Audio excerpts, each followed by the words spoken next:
मी गेलो PS5 घेतला आणि घरी निघालो. ना ना ना ना अशी नाही कहाणी. या ब्लॉगची सुरुवात होती पाचच्या दिवशी. मी आणि माझा मित्र गेमिंग कॅफे मध्ये बसतो, PS5 खेळतो आणि घरी आल्यावर माझ्या अंगातला PS5 चा किडा धागा होतो. आणि तुम्हाला जसं व्हिडिओ दिसते इथे मी पुरे 7-12 आणि माझ्या घराची पुरी जायची कॅल्क्युलेशन करत आणि माझ्याकडे जे होतं ते सर्व विकून पैसे जमा केले. त्यानंतर मी माझ्या हुकुमच्या एक्कांना बोलावलं. एक्क्यांना म्हणजे मित्रांना बोलावलं. या सर्वांना घेऊन स्कूटरवर खोटा एन्जॉयमेंटचा मुखवटा घालून आम्ही पोहोचलो मॉलमध्ये.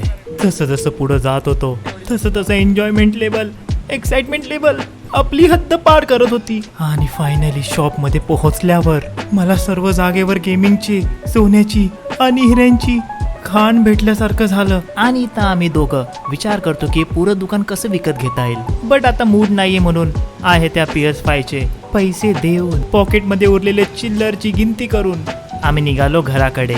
आणि अजून एकदा निघालो घराकडे आणि अजून एकदा निघालो घराकडे आणि हे शेवटचे घराकडे. आणि जाताना मॉलमध्ये ही फायर बाईक बघून अंगातला फायर अनबॉक्सिंगचा किडा जागा झाला. घरी जाऊन PS5 ओपन करून त्याला चालू केलं. बट बटन नव्हतं दाबलं. परत चालू केलं आणि घरात उड्या मारायला सुरुवात केली आणि रात्रभर गेम्स खेळत शांत झोप काढली.